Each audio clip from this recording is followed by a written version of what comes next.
Oh, this is excellent. You know, I actually doubted my officers when they said they'd captured a prime normal. It is so nice to see you.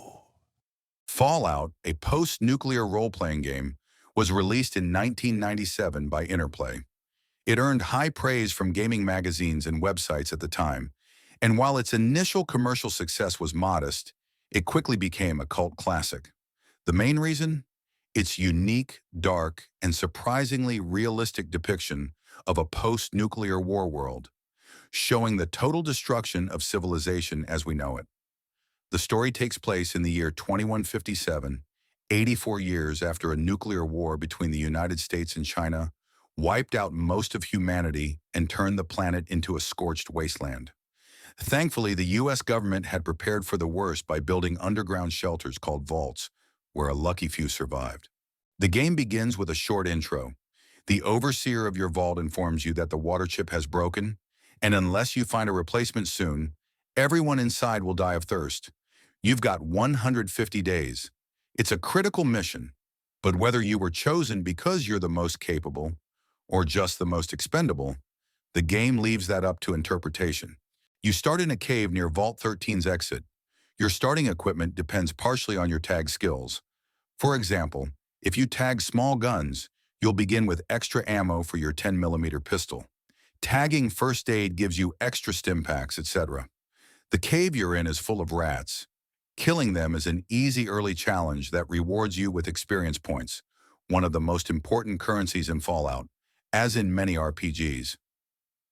To the west, you can see a natural light. For the first time in your life, you are looking at the outside world, says the message screen. The only location marked on your map is Vault 15, as you've been told by the Overseer. But on your journey, you'll likely come across your first settlement in the game, the small village of Shady Sands. At the village entrance, you'll meet Seth, the leader of the Shady Sands Guards, and Katrina, who has a very pretty smile, according to the message screen.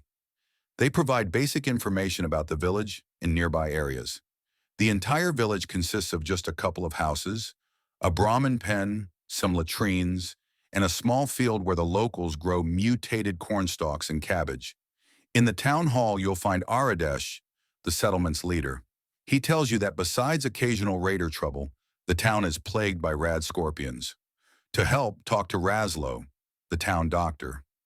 He explains that the rad scorpions are most likely a giant versions of the North American emperor scorpion, but their poison has become more potent instead of diluted, as he expected.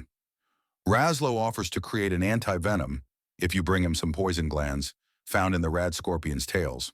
If you've played newer Fallout titles, you're probably familiar with these poison glands.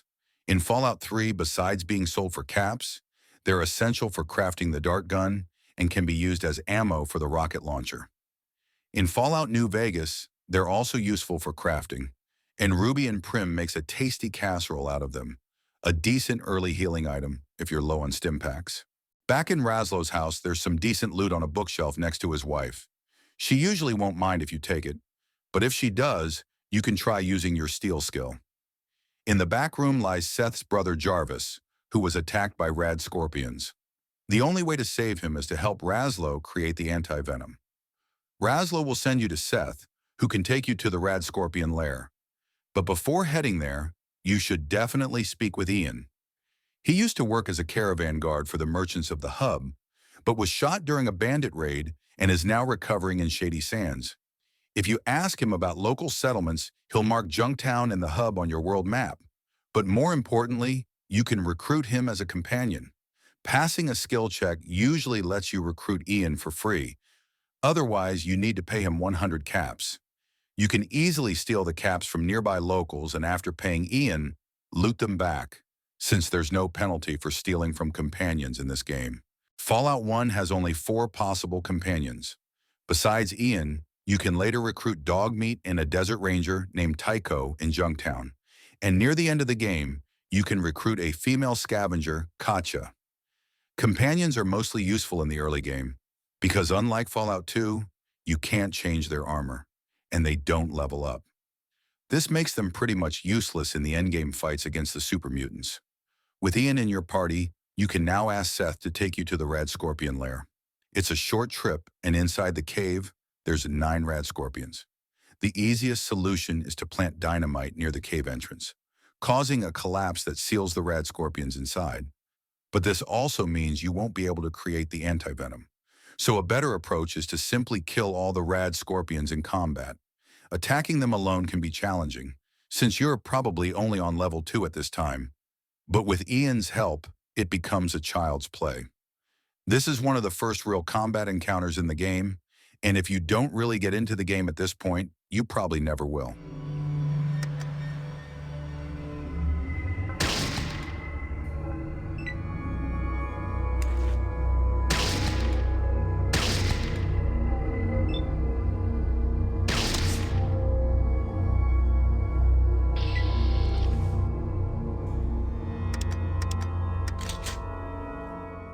Defeating all 9 rad scorpions grants 500 experience points and improves your reputation. Don't forget to loot their tails for the anti-venom. Back in Shady Sands, Aradesh is grateful, but surprisingly offers no reward. Razlo can make 1 anti-venom for each scorpion tail you bring him. Don't forget to give the anti-venom to Jarvis for some extra experience. Now it's time to say goodbye to Shady Sands and head east toward Vault 15. When you arrive at the location, you'll find a small shed with a ladder leading down to the vault. It is infested with various types of mutated rats, including mole rats, but they're mostly just easy experience. There's also quite a bit of loot in here. For example, you can find a leather jacket in a locker on the 2nd floor. It's a solid starting armor. And despite the rumors, there really is a hunting rifle in one of the bathrooms. But picking it up is probably the most challenging thing to do in the vault. After exterminating most of the rats on the 3rd floor, you'll find out that the last section of the vault is inaccessible. You'll have to look for the water chip elsewhere. The next closest location is Junktown to the south. If you want, you can return to Shady Sands and complete an optional side quest for Aradesh. His daughter Tandi was kidnapped by the raiders known as the Khans. Junktown has everything you'd expect from a classic RPG settlement. There's a general store run by Killian Darkwater, the local mayor, stocked with guns, ammo, stim packs, and all the essentials. You'll also find Gizmo's Casino, a clinic run by Doc Morbid, a modest hotel, and a bar called Scum Pit. There's a couple of interesting quests here, but you won't uncover anything new about the water chip. For that, you'll likely have better luck in the hub further south, your next destination. The hub is the largest settlement in the game, divided into 5 districts. It's bustling with shops and merchants selling everything from guns and ammo to stim packs and various chems. You'll also find a casino run by a local crime boss, several merchant caravan companies, a thieves guild, and a library where you can buy skill books. The hub is also where you can complete the highest number of side quests in the game. While investigating the missing caravans for the Fargo traders, your search will lead you to a cave where you must face a deathclaw. A tough fight, so come prepared.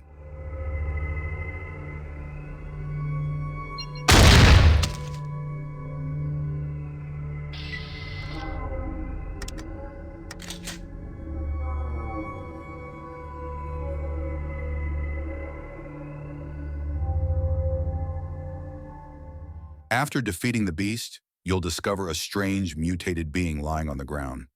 It's dying and mentions someone called the Master before passing away. You'll find a holodisc on the creature, explaining that there is an army of super mutants that's been attacking the caravans, a threat to the entire wasteland. Back in the hub, you learn that the best lead on the water chip is the city of Necropolis. So that's your next stop. Necropolis is mostly ruins, inhabited by ghouls, some hostile if you get too close. Their leader is called Set. He offers you a quest involving killing several super mutants. Eventually, you'll discover that there is a vault under the city, which contains a working water chip. You have a choice: steal the chip, dooming the residents to certain death, or fix their water pump and take the chip without consequences.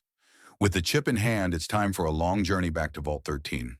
Back at the vault, the Overseer congratulates you on your success, but expresses concern over the growing mutant threat. To ensure the vault's survival, you're tasked with finding and destroying the mutant leader and their laboratory, which is where new mutants are likely being created. Before taking on the mutants, it's wise to visit the Brotherhood of Steel. You can join them, and after completing a few quests, you can gain access to power armor and a plasma rifle, some of the best gear in the late game. Since there's no longer a time limit, you can also spend time exploring the wasteland and grinding experience. When you're ready, head north to the mutant laboratory located at the Mariposa military base. The base is crawling with super mutants, and it will be a tough challenge even with the power armor. After clearing the facility, you'll face the lieutenant, the master's right hand and commander of the base. Armed with a Gatling laser, he's a formidable opponent. Defeating him triggers a unique and violent death animation. Afterwards, grab the nuke key from a nearby locker and set the base to self-destruct. That's one objective down. Next, travel south near the boneyard to a place called the Cathedral, home to the Children of the Cathedral, a religious cult which worships the Master. Like Mariposa, you can choose to exterminate everyone here, but it's a brutal fight, so stock up on stim packs and some psycho. Alternatively, you can disguise yourself by wearing their robes and head upstairs to talk to Morpheus. If you pass a speech check, he'll take you to an underground vault, where you'll finally confront the Master. If you previously learned from Vree at the Brotherhood of Steel bunker that the super mutants are sterile and then pass a difficult speech check, the Master will realize his plan to take over the world is doomed to fail. He'll set his base to self-destruct, forcing you to escape before the explosion. Now you can just sit back and enjoy the ending cutscene.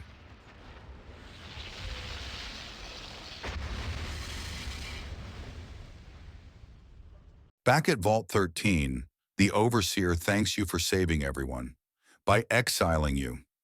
He fears the change you represent and is worried that your experience would corrupt the Vault. A heartbreaking twist. You're a hero, cast out by the very people you saved. Even decades later, it's clear why this post-apocalyptic adventure continues to captivate fans and inspire new generations. If you haven't played it yet, it's definitely worth diving into. A timeless experience that shaped the future of gaming. Thank you for watching. If you enjoyed the video, don't forget to leave a like, comment, and subscribe for more retro RPG reviews.